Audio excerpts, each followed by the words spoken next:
అంతం ఇప్పుడే రాదు, ఆయన రాకడ రావలసి ఉన్నది. యేసు క్రీస్తు మధ్యాకాశంలో రావలసి ఉన్నది.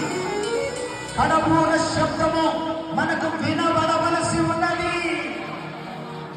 సిద్ధపడిన వారు మార్పు చెందవలసి ఉన్నది. అక్షయ శరీరము ధరించవలసి ఉన్నది. మహిమా శరీరమును ధరించవలసి ఉన్నది. ఈ మధ్యమైన శరీరమును విడిచిపెట్టి అమర్త్యతను ధరించవలసి ఉన్నది.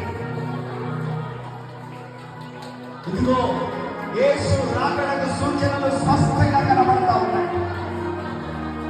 నీవు నేను అనుకుంటున్నట్టుగా ఎంతో కాలం లేదు. ఒకవేళ ఈ రాత్రి ప్రభు వస్తుంది,